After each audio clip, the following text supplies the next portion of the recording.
Now, I know you're in video a lot. I know you touched on video and lead generation.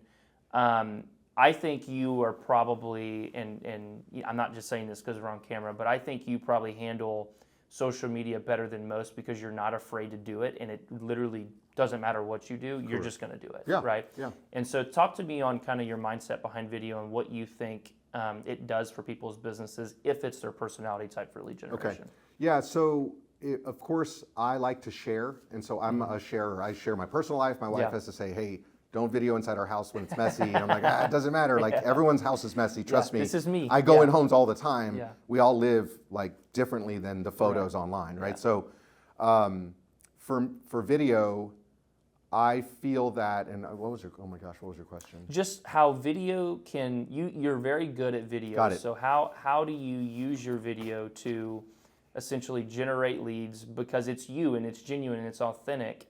How does someone in that position that it may not be their personality, but they really want to do it because they know it can be good for their business?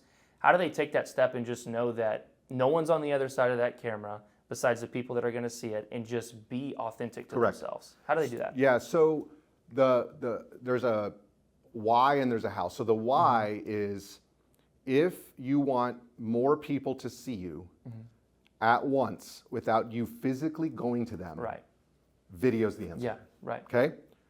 So you're going to get more exposure. You're going to get more critiques, and you're going to get more, weird comments. But you're going to get more exposure. So I felt like, well, why wouldn't I just do that? That's easier.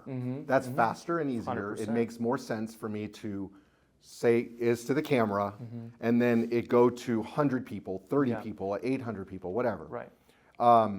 And I'm okay with showing everything because, and what I learned in video marketing, what I've learned from Gary Vaynerchuk, Russell Brunson, Grant Cardone, all these guys that I've followed and really— that are billionaires, by the way. Yeah, and that really pay attention to why they do it, is the attention span of a person on social media is so short.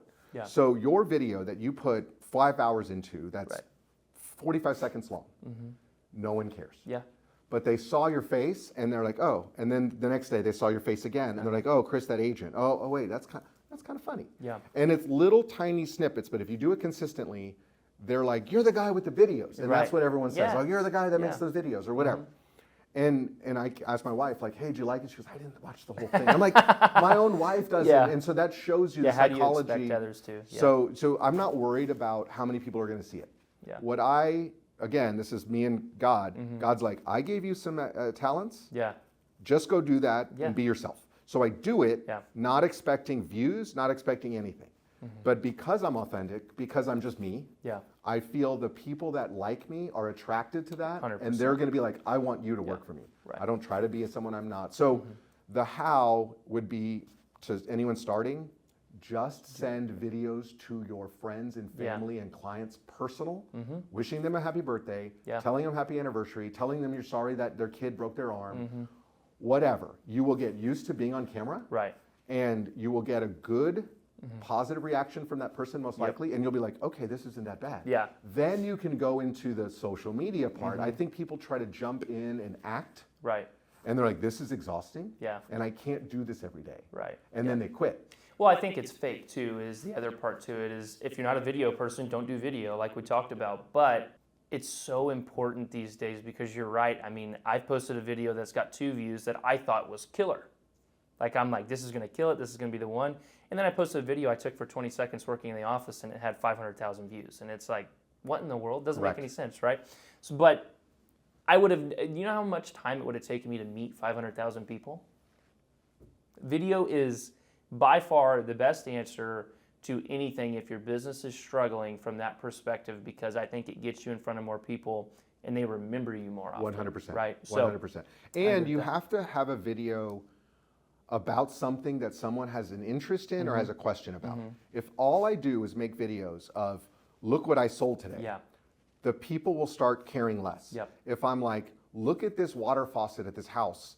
How is this possible? Whatever. They're like, yeah, that's like my house. Or like, and it's more interesting. So you're doing things and creating content that people are actually going to watch versus you just talking about you. And I think that's what agents mess up on. Is they feel that they have to posture and tell everyone how good they are or what they sold. And again, there's a time and place to say I sold something. Yeah. That's fine. Yeah. But if that's all your content, it it's a gets problem. really boring and no one cares. And so you have to make it about, you have to entertain people. Yeah, and I'm a big believer that you do have to be different in the market we're in, and really any market from that perspective. And if you're constantly posting, I sold this, and that's all you're posting, so is everybody and their mom. Correct. Right? And so you're not different, and you're not being personable. And that's why I believe whenever you are running social media, it's fine to do those things. People need to know that you're actually doing real estate. Correct. But they also need to know what your family is doing and what you are doing, because they're not picking you because you're good at your job, whether you believe that or not. They're picking you because they're you. Correct. Right? And that's how I've always run my business. So speaking of you, legacy, we talked a little bit about it. Legacy is by far the most important thing, in my opinion, of, the Bible talks about how, you are what you kind of leave behind, right? And it says to multiply and be fruitful of the earth. And so I don't have kids yet. Amanda and I are obviously talking about it, and I cannot wait to do that because of the legacy that I am going to leave behind of how you raise that person, how they treat people, how they run whatever business they're going to be in. And so for you, you do have 2 children, but some people's legacy aren't their children, right? Some people's legacy are how they make people feel. So what would be your legacy in that fact? What would you want you to be remembered as at your funeral when I'm talking there? And your kids are there and your wife, and so how do you want to be remembered from that aspect of life? So there's basically the Great Commission, which is not real estate commission, although that is great sometimes.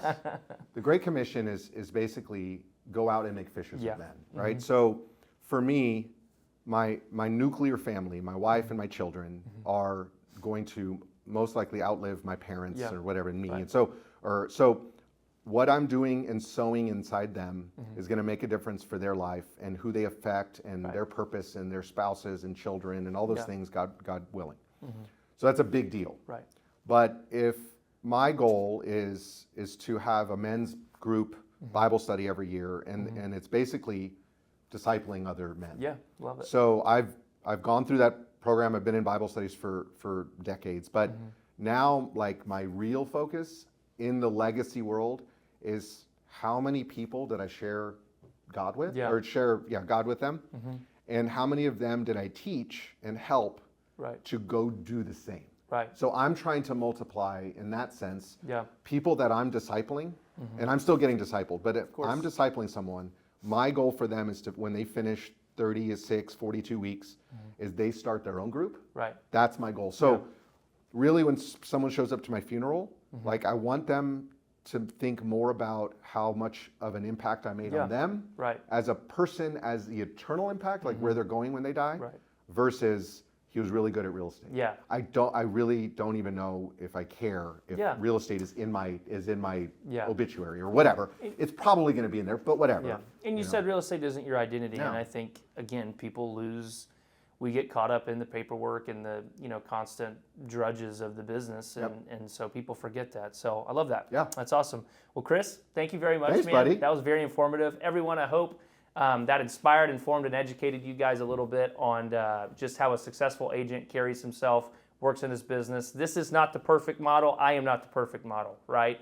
But this is here to give you guys tips and tricks on maybe how to handle your business and work a little bit harder in today's market because it is tough. So again, hope it was helpful. Chris, you got one more thing? Yeah, I'd like to say that if you want client experience and you want the smoothest ride possible for your buyers, I would recommend that you just call Holden and give him a shot. Thanks. And look, we're friends, but we're friends because we work together and we decided that we want to be friends more than just being associates in real estate. But Holden has done a tremendous job in making my life for my clients easier, which makes me the hero, which makes me in my life easier. So if that's something, and again, he's not paying me to say this or whatever, but find your Holden. If it's not Holden, if you're in another state or another place, find someone that's going to make your client's experience way better so that your experience can be better and you can serve more people. Absolutely. Yeah. Thanks, buddy. Thank you, buddy. I appreciate that. Appreciate you. And if anyone wants to reach me, you can always reach me at 210-844-8468 is my personal cell, or my email at holden@gfshomeloans.com.